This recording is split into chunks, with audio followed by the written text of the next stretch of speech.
Good morning. आज आप लोगों का ये वीडियो जो है बहुत दिन के अंतराल के बाद मिल रहा है और अभी वीडियो मिलने में थोड़ा सा डिस्टरबेंस भी रहेगा, लेकिन बहुत से बच्चों का अभी कोचिंग का जो मोबाइल ऐप बना हुआ है उस ऐप से वीडियो देखने में प्रॉब्लम हो रहा है। तो और हम उस समस्या आप लोगों से बातचीत नहीं हम कर पा रहे हैं, फ़ोन व्हाट्सएप सब बंद है, जिसके वजह से आप लोगों से हम कनेक्ट नहीं हो पा रहे हैं। तो आप लोग को ये वीडियो जो भी है, इधर जो भी वीडियो बनाएंगे वो सभी वीडियो यूट्यूब पर मिलेगा और सभी वीडियो आप यूट्यूब पर देख सकते हो। जो भी वीडियो हम इधर बनाएंगे, जब तक स्वास्थ्य सही नहीं हो रहा है तो आपको ऐप पर परेशान होने की ज़रूरत नहीं है। हम लोग ये पॉइंट पर आते हैं। विद्युत आवेश एवं क्षेत्र, electric charge and field, NCERT chapter number 1 के वीडियो 9 लेकर के हम लोग मिल रहे हैं। इस वीडियो में हम आपको बताएंगे आज आवेश उत्पन्न करने की विधि। आवेश उत्पन्न कैसे किया जाता है, आवेश उत्पन्न करने की विधि क्या है। तो आवेश उत्पन्न करने की हम लोग के बुक में एनसीईआरटी में आवेश उत्पन्न करने की 2 विधि पढ़ना है। आवेश उत्पन्न करने की 2 विधि है। एक पहला है चालन विधि, हम लोग को पहला पढ़ना है चालन विधि, कंडक्शन मेथड। पहला पढ़ना है हम लोग को चालन विधि, कंडक्शन मेथड, और दूसरा पढ़ना है प्रेरण विधि। प्रेरण विधि, इसका एक और हिंदी होता है उपपादन विधि। आप हिंदी ठीक से देखेंगे, इंडक्शन मेथड। तो आपने देखा कि आवेश उत्पन्न करने की 2 विधि है। हम लोग को आवेश उत्पन्न करने की 2 विधि पढ़ना है। आवेश उत्पन्न करने की जो पहला विधि है वो है चालन विधि, कंडक्शन मेथड। दूसरा है प्रेरण विधि या उपपादन विधि, इंडक्शन मेथड। तो हम लोग बारी बारी से अभी दोनों मेथड के बारे में जानेंगे। दोनों मेथड क्या है, दोनों मेथड से कैसे आवेश उत्पन्न किया जाता है, आवेश उत्पन्न करने की कितनी विधि है। तो आवेश उत्पन्न करने की 2 विधि है, एक चालन विधि और दूसरा प्रेरण विधि। ऐसे हम आप लोगों को आवेश उत्पन्न करने के बारे में पहले भी बता चुके हैं। आवेश उत्पन्न कैसे किया जाता है इसके बारे में हम आपको पहले भी बता चुके हैं। क्या होगा, याद होगा आप लोगों को कि जब 2 पदार्थों को आपस में रगड़ते हैं तो उनमें इलेक्ट्रॉन का आदान प्रदान होता है। एक पदार्थ इलेक्ट्रॉन त्याग करता है जबकि दूसरा पदार्थ इलेक्ट्रॉन ग्रहण करता है। जो पदार्थ इलेक्ट्रॉन त्याग करता है उसमें इलेक्ट्रॉन की कमी हो जाती है और दूसरा पदार्थ जो इलेक्ट्रॉन ग्रहण करता है उसमें इलेक्ट्रॉन की वृद्धि हो जाती है। जो इलेक्ट्रॉन त्याग करता है उस पर धन आवेश उत्पन्न होता है, जो इलेक्ट्रॉन ग्रहण करता है उस पर ऋण आवेश उत्पन्न होता है। यानी आवेश उत्पन्न ऐसे भी किया जा सकता है, अब पदार्थों को रगड़ करके भी किया जा सकता है। तो पदार्थ को जब हम आपस में रगड़ते हैं तो इलेक्ट्रॉन का आदान प्रदान होता है, इलेक्ट्रॉन का लेन देन होता है। तो इलेक्ट्रॉन के आदान प्रदान से आवेश उत्पन्न करने की विधि को हम चालन विधि कहते हैं। इलेक्ट्रॉन के आदान प्रदान से आवेश उत्पन्न करने की विधि को हम चालन विधि, कंडक्शन मेथड कहते हैं। यानी चालन विधि में हम 2 पदार्थों को आपस में रगड़ेंगे जिससे उनमें इलेक्ट्रॉन का आदान प्रदान होगा। इलेक्ट्रॉन का आदान प्रदान होगा तो धन आवेश और ऋण आवेश उत्पन्न होगा। इसी को हम कहते हैं चालन विधि, कंडक्शन मेथड। हम आशा करते हैं आप समझ गए होंगे क्योंकि इसके बारे में हम पहले ही बता चुके हैं। दूसरा हम लोग बात कर रहे हैं प्रेरण विधि, इसी को विशेष समझना है। ऐसे हम आपको बता दें, प्रेरण विधि, जो प्रेरण वर्ड आप जो देख रहे हो ये आपको विस्तार से पढ़ना है एनसीईआरटी चैप्टर नंबर 6 में। एनसीईआरटी चैप्टर नंबर जो 6 है वो आपका पूरा का टोटल यही है, प्रेरण विधि। क्योंकि उस चैप्टर का नाम ही है विद्युत चुंबकीय उपपादन या विद्युत चुंबकीय प्रेरण। तो हम लोग विस्तार से वहाँ भी पढ़ेंगे, लेकिन आज हम लोग हल्का जो है देख लेते हैं, जानकारी ले लेते हैं कि प्रेरण विधि क्या है। प्रेरण विधि के बारे में समझिएगा, थोड़ा सा हम लोग समझते हैं कि एक डायग्राम के माध्यम से। तो अभी हम लोग जो है प्रेरण विधि के बारे में बात करेंगे। प्रेरण विधि या उपपादन विधि क्या है। थोड़ा सा ध्यान दीजिए। तो जैसे ये एक चालक है, चालक आप इसको प्लेट भी कह सकते हो, लेकिन ऐसा प्लेट जिसमें करंट का फ्लो होता हो। तो इस पर पहले से आवेश दिया हुआ है, हम पहले से इस पर आवेश दे चुके हैं। अभी यहाँ पर एक सवाल आपके दिमाग में आएगा, हम देखते हैं आप लोग के दिमाग में सवाल आ रहा है कि नहीं आ रहा है, लेकिन यहाँ पर एक सवाल आना चाहिए। तो ये एक प्लेट है AB, इसको हम कहेंगे आवेशित चालक। आवेशित चालक मतलब इस पर आवेश पहले से है, ये है आवेशित चालक। और ये एक दूसरा प्लेट है जिस पर कोई आवेश नहीं है, ये दूसरा प्लेट है CD, इस पर कोई आवेश नहीं है, तो इसको कहते हैं अनावेशित चालक। अनावेशित चालक, कहीं कहीं शुद्ध हिंदी में इसको आविष्ट चालक और इसको अनाविष्ट चालक भी कहा जाता है। ये एक प्लेट है, फिर से ध्यान दीजिएगा आप लोग, एक प्लेट है AB, ये आवेशित चालक है। AB प्लेट है, ये आवेशित चालक है, इस पर पहले से आवेश दिया हुआ है Q। और ये एक दूसरा प्लेट है CD, जिस पर कोई आवेश नहीं है, तो ये अनावेशित चालक है, अनाविष्ट चालक है। रूल कहता है, प्रेरण विधि क्या कहता है, प्रेरण विधि में क्या होता है उसको हम समझते हैं कि जब किसी आवेशित चालक के समीप, जब किसी आवेशित चालक के समीप यानी इस चालक को, आवेशित चालक के समीप किसी अनावेशित चालक को लाया जाता है, जब किसी आवेशित चालक के समीप अनावेशित चालक को लाया जाता है, यानी इस चालक CD चालक को यदि हम AB के समीप लेकर के आते हैं,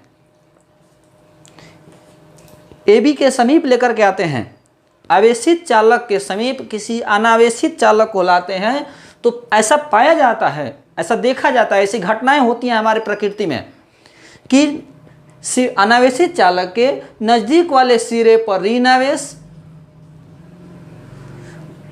और दूर वाले सिरे पर धन आवेश उत्पन्न हो जाता है। ध्यान से समझिएगा, जब किसी आवेशित चालक के समीप किसी अनावेशित चालक को लाते हैं, आवेशित चालक के नज़दीक में अनावेशित चालक को ला करके रखते हैं, तो अनावेशित ऐसा पाया जाता है हमारे प्रयोग में, प्रैक्टिकल में, प्रकृति में ऐसा घटना होता है कि अनावेशित चालक के नज़दीक वाले सिरे पर ऋण आवेश और दूर वाले सिरे पर धन आवेश उत्पन्न हो जाता है। इसी घटना को हम, यह आवेश जब उत्पन्न हो गया तो आवेश उत्पन्न करने की विधि को, इस प्रकार आवेश उत्पन्न करने की विधि को प्रेरण विधि या उपापादन विधि कहा जाता है। फिर से आप समझिएगा प्रेरण विधि क्या है। जब किसी आवेशित चालक के समीप किसी अनावेशित चालक को लाया जाता है, तो अनावेशित चालक के नज़दीक वाले सिरे पर ऋण आवेश और दूर वाले सिरे पर धन आवेश उत्पन्न हो जाता है। आवेश उत्पन्न करने की जो विधि है इसे हम प्रेरण विधि या उपापादन विधि कहते हैं। ये हमारा उपापादन विधि हुआ।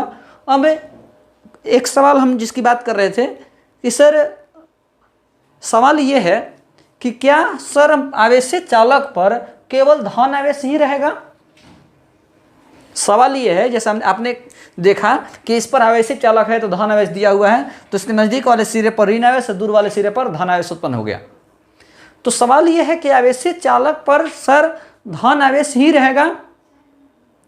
तो जी हाँ बहादुर, यहाँ पर आप लोग एक पॉइंट दिमाग में हमेशा के लिए बना लीजिए कि जहाँ कहीं भी आवेश रखा गया हो, दिया गया हो, कहीं पर पहले से आवेश की चर्चा है, तो समझिए कि धन आवेश ही होगा। यदि कहीं पर कहा जाता है कि हमने आवेश लिया, यहाँ आवेश रखा गया है, तो सारी ऑब्जर्वेशन, सारी प्रैक्टिकल धन आवेश पर ही होता है। ऋण आवेश के बारे में हम जब करंट पढ़ेंगे तो बताएंगे कि ऋण आवेश केवल बैलेंस करने वाला आवेश है। ऋण आवेश से कुछ नहीं होता प्रकृति में, सभी घटनाएं धन आवेश से ही होती हैं। इस पॉइंट पर हम लोग ऋण आवेश केवल एक बने चर्चा करेंगे कि जब आवेश धन आवेश से ही मतलब है, हमें बैटरी में आप देखे होंगे एक प्लस टर्मिनल होता है, एक माइनस टर्मिनल होता है, तो करंट हमेशा प्लस से निकलता है, माइनस में जाता है। देना है तो प्लस से ही देंगे, लेना है तो प्लस से ही लेंगे, माइनस की जरूरत नहीं है। खैर उस पर हम लोग बाद में बात करेंगे जब करंट पढ़ेंगे तब। लेकिन अभी आप यही जानिए कि जब भी किसी वस्तु पर आवेश दिया गया हो, कहीं पर आवेश रखा गया हो, कहीं आवेश लेना हो, तो हम धन आवेश की ही बात करेंगे। एक सवाल आपका ये हो गया। दूसरा सवाल ये है, जैसे हमने आपको दिखाया ये डायग्राम मान लीजिए कुछ इस तरह से हो। मान लीजिए कि एक वस्तु ये रखा गया है, तो ये आवेशित चालक है, तो इस पर पहले से आवेश है तो प्लस आवेश होगा, ये आवेशित चालक हुआ। ये अनावेशित चालक है, मतलब इस पर कोई आवेश नहीं है, तो इसके नज़दीक वाले सिरे पर माइनस और दूर वाले सिरे पर प्लस आवेश उत्पन्न होगा, दूर वाले सिरे पर धन आवेश उत्पन्न होगा। नज़दीक वाले सिरे पर ऋण आवेश और दूर वाले सिरे पर धन आवेश उत्पन्न होगा। इसी तरह यदि हम बात करें, यदि ये कोई आवेशित चालक है गोला टाइप का, तो इस पर आवेशित है तो इस पर धन आवेश है। एक ये दूसरा चालक है जो अनावेशित है, दूसरा गोला जो अनावेशित है, मतलब इस पर कोई आवेश नहीं है, तो नज़दीक वाले सिरे पर ऋण आवेश, नज़दीक वाले सिरे पर ऋण आवेश और दूर वाले सिरे पर धन आवेश उत्पन्न होगा। नज़दीक वाले सिरे पर ऋण आवेश और दूर वाले सिरे पर धन आवेश उत्पन्न होगा। ये प्लस का चिन्ह है, सब लग रहा है कि गुना कटा हुआ, लेकिन प्लस का चिन्ह सब धन आवेश है। तो नज़दीक वाले सिरे पर ऋण आवेश और दूर वाले सिरे पर धन आवेश उत्पन्न होगा। ये इस तरह का कोई भी डायग्राम हो किसी भी तरह का, तो बस सीधे सीधे समझिए कि जब किसी आवेशित चालक के समीप किसी अनावेशित चालक को लाते हैं तो नज़दीक वाले सिरे पर ऋण आवेश और दूर वाले सिरे पर धन आवेश उत्पन्न होता है। इस प्रकार आवेश उत्पन्न करने की जो विधि है उसको हम प्रेरण विधि या उपादान विधि कहते हैं। फाइनली अभी तक हम लोग ने जाना कि आवेश उत्पन्न करने की दो विधि है, एक को कहते हैं चालन विधि और दूसरा कहते हैं प्रेरण विधि। चालन विधि में आवेश इलेक्ट्रॉन के आदान प्रदान से उत्पन्न होता है और प्रेरण विधि में आवेश जो है एक चालक के समीप दूसरा अनावेशित चालक लाने से उत्पन्न होता है। तो ये हमारा टॉपिक समाप्त हुआ। अब हम लोग अगले टॉपिक पर बात करेंगे, ध्यान दीजिएगा। अभी हम लोग जो है सतत आवेशों के वितरण, सतत आवेशों के वितरण,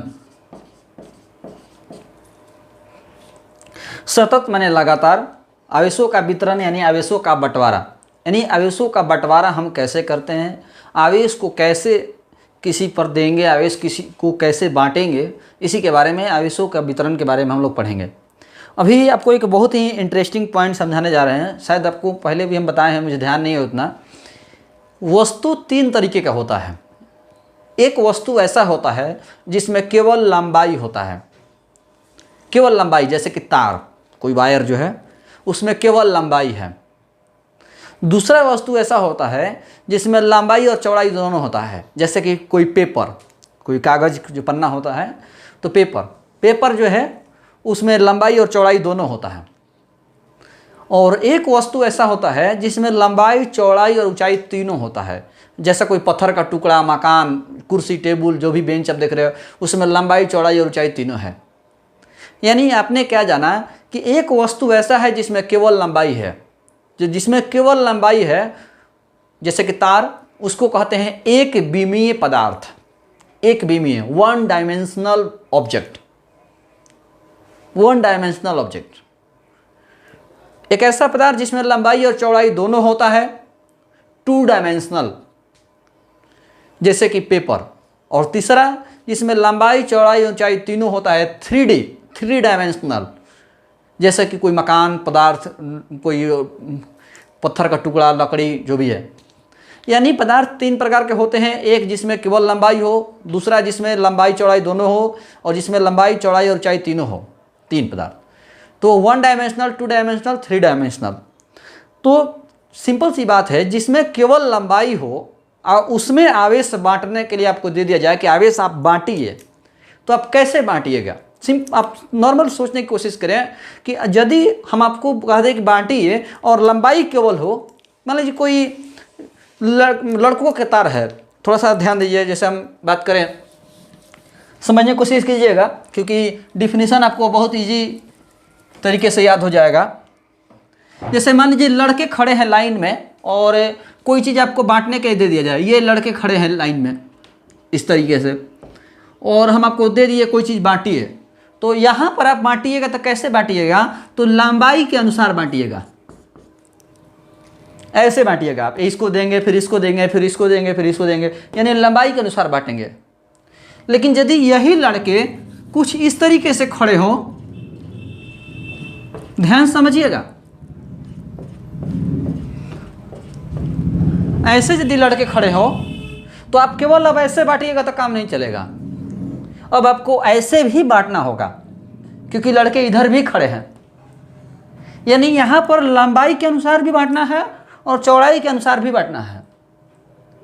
ध्यान समझने की कोशिश करें, यदि केवल एक लाइन में बच्चे खड़े हो, लाइन में मैंने केवल लंबाई है, तो वहाँ पर हम लंबाई के अनुसार बांटेंगे।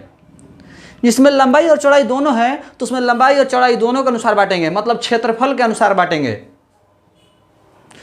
जिसमें केवल लंबाई है उसमें तो केवल लंबाई, जिसमें लंबाई और चौड़ाई दोनों है मतलब उसमें क्षेत्रफल है, और जिसमें लंबाई चौड़ाई और ऊंचाई तीनों है उसमें हम आयतन के अनुसार बांटेंगे।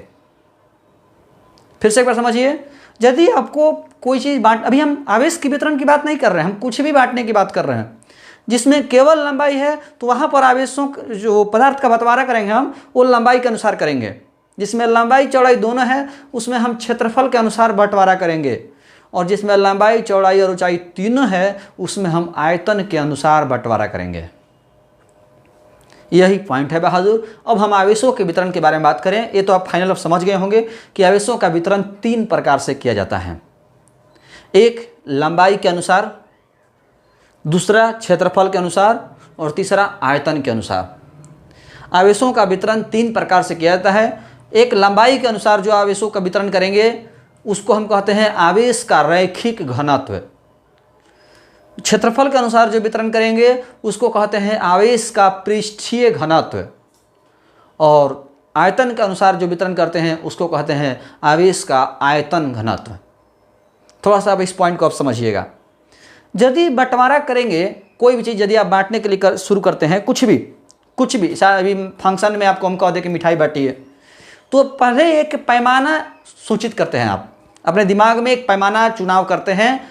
पैमाना क्या है कि हम हर लड़के को, या तो आपको मालिक कह देगा, मालिक आपको कह देगा कि सबको एक एक देना है या 2-2 देना है, चाहे 3-3 देना है, तो एक पैमाना चुनाव किया जाता है। कि यहाँ पर पैमाना आपको क्या बताया जाता है, देखे होंगे कि पैमाना किस तरह से है कि हर एक लड़के को 2-2 मिठाई देना है। ये एक पैमाना हो सकता है।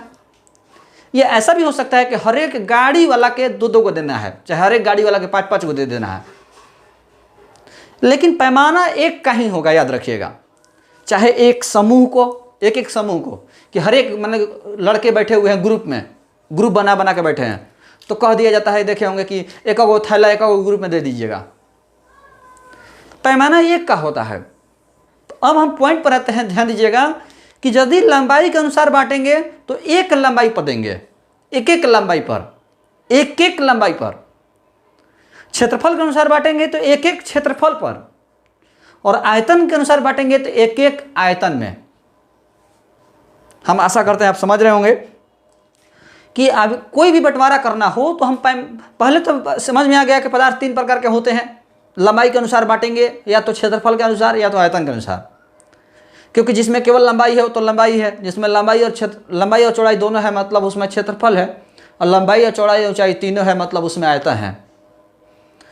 तो वितरण जो करेंगे, बंटवारा जो करेंगे हम, तो या तो लंबाई के अनुसार, या तो क्षेत्रफल के अनुसार, या तो आयतन के अनुसार।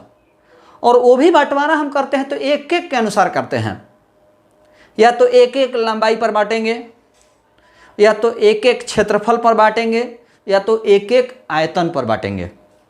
यानी आवेशों का वितरण 3 प्रकार से होता है। पहला है आवेशों का रैखिक घनत्व। ध्यान दीजिएगा, पहला है आवेशों का रैखिक घनत्व। अंग्रेजी में इसको कहते हैं लीनियर चार्ज डेंसिटी।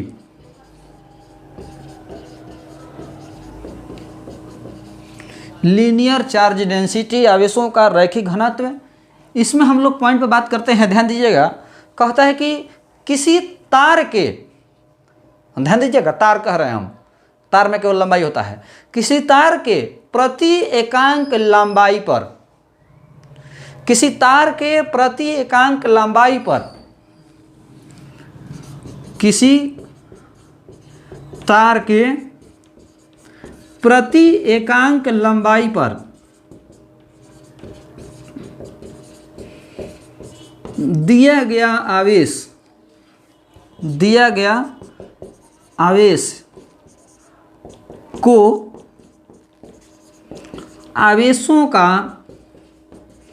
रैखिक घनत्व कहा जाता है। आवेशों का रैखिक घनत्व कहा जाता है। किसी तार के प्रति एकांक लंबाई पर दिया गया आवेश को आवेश का रैखिक घनत्व कहते हैं। ध्यान दीजिएगा, यहाँ पर हम जो आवेश का बंटवारा किए हैं वो लंबाई के अनुसार किए हैं। परिभाषा याद कीजिए, आप लोग याद होगा, मैं बताए थे सूत्र लिखने का तरीका कि जिस राशि के पहले एक लग जाए, इकाई लग जाए, एकांक लग जाए, प्रति लग जाए, उसको हम बाटा में रखते हैं। जिस राशि के पहले एक लग जाए, इकाई लग जाए, एकांक लग जाए, प्रति लग जाए, उसको हम बाटा में रखते हैं। तो यहाँ पर लंबाई बाटा में रह जाएगा क्योंकि एकांक लंबाई कह रहा है। तो लंबाई हो गया नीचे, आवेश हो गया ऊपर। ये हो गया आवेश का रैखिक घनत्व। आवेश का रैखिक घनत्व बराबर आवेश बटा में लंबाई। प्रति एकांक लंबाई पर दिया गया आवेश आवेश का रैखिक घनत्व कहलाता है। प्रति एकांक लंबाई पर दिया गया आवेश आवेश का रैखिक घनत्व कहलाता है। आवेश के रैखिक घनत्व को लैम्डा से सूचित करते हैं। आवेश के रैखिक घनत्व को लैम्डा से सूचित करते हैं। लैम्डा इक्वल टू आवेश का क्यू और लंबाई का एल। तो lambda equal to Q by L. Lambda equal to Q by L. Q बटा में एल, आवेश बटा में लंबाई। Lambda equal to Q by L. आवेश के रैखिक घनत्व, आवेश के रैखिक घनत्व का एसआई मात्रक क्या होगा, थोड़ा समझने की कोशिश कीजिएगा। एसआई मात्रक तो आवेश का कूलाम और लंबाई का मीटर, तो कूलाम प्रति मीटर। संकेत हो गया लैम्डा और मात्रक हो गया कूलाम प्रति मीटर। ध्यान दीजिएगा कि आवेश का मात्रक कूलाम प्रति मीटर, आवेश का कूलाम और लंबाई का मीटर, तो कूलाम प्रति मीटर। ये इसलिए बार बार हम इस पर जोर कर रहे हैं क्योंकि तीनों आवेश का बंटवारा तीन तरीके से होता है, लंबाई के अनुसार, क्षेत्रफल के अनुसार और आयतन के अनुसार। तो तीनों का बंटवारा यदि आप एक समझ जाते हैं तो बाकी दोनों भी आसान है। ध्यान दीजिएगा। तो आवेशों का जो वितरण है वो तीन प्रकार से किया जाता है। पहला है आवेश का रैखिक घनत्व, किसी तार के प्रति एकांक लंबाई पर दिया गया आवेश, यानी ये जो बंटवारा है वो लंबाई के अनुसार किया गया है, इसी को आवेश का रैखिक घनत्व कहा जाता है। आवेश के रैखिक घनत्व को लैम्डा से सूचित करते हैं। आपको पता होगा जिस राशि के पहले एक लग जाए, इकाई लग जाए, एकांक लग जाए, प्रति लग जाए, उसको बटा में रखते हैं। तो लंबाई को बटा में रख दिए, तो आवेश बटा में लंबाई, क्यू बटा में एल। अब आप थोड़ा समझने की कोशिश करेंगे। अब इसी पर हम बात करते हैं कि दूसरा है आवेश का पृष्ठीय घनत्व। आवेश का पृष्ठीय घनत्व यानी पृष्ठ सतह के अनुसार, सरफेस चार्ज डेंसिटी। अब यहाँ पर तार नहीं करेंगे हम, यहाँ पर हम तार नहीं करेंगे, ध्यान दीजिएगा। अब यहाँ पर सतह होगा, किसी सतह के। अब यहाँ पर लंबाई भी नहीं होगा, क्षेत्रफल होगा। किसी सतह के प्रति एकांक क्षेत्रफल पर दिया गया आवेश आवेश का पृष्ठीय घनत्व कहलाता है। आवेश का पृष्ठीय घनत्व कहलाता है। अब यहाँ पर आवेश का पृष्ठीय घनत्व, आवेश का पृष्ठीय घनत्व बराबर हो जाएगा आवेश बटा में क्षेत्रफल, क्योंकि यहाँ पर जो बंटवारा है वो क्षेत्रफल के अनुसार हुआ है, इसीलिए आवेश बटा में क्षेत्रफल होगा। क्यू बटा में ए हो जाएगा और इसको सिग्मा से सूचित करते हैं। सिग्मा, इसको सिग्मा से सूचित करते हैं, आवेश बटा में क्षेत्रफल। इसी प्रकार तीसरा है आवेश का आयतन घनत्व, वॉल्यूम चार्ज डेंसिटी। अब वहाँ पर सतह नहीं होगा, वहाँ पर पदार्थ हो जाएगा। किसी पदार्थ के प्रति एकांक आयतन पर दिया गया आवेश का आयतन घनत्व कहलाता है। और आवेश का आयतन घनत्व बराबर हो जाएगा आवेश बटा में आयतन। आवेश के आयतन घनत्व बराबर हो जाएगा आवेश बटा में आयतन। और आवेश के आयतन घनत्व को रो से सूचित करते हैं। रो का चिन्ह देखिए थोड़ा सा, इस तरह से रो से सूचित करते हैं। तो कुल मिलाकर के आवेश का बंटवारा 3 प्रकार से होता है, लंबाई के अनुसार, क्षेत्रफल के अनुसार और आयतन के अनुसार। एकांक लंबाई पर आवेश देंगे तो आवेश का रैखिक घनत्व, एकांक क्षेत्रफल पर आवेश देंगे तो आवेश का पृष्ठीय घनत्व, और एकांक आयतन पर आवेश देंगे तो आवेश का आयतन घनत्व। तो आज के वीडियो में हमने पढ़ा आवेश उत्पन्न करने की विधि और आवेश बांटने की विधि, आवेश के बंटवारा करने की विधि, आवेश के वितरण के बारे में हमने पढ़ा। तो आज के वीडियो में इतना ही। धन्यवाद।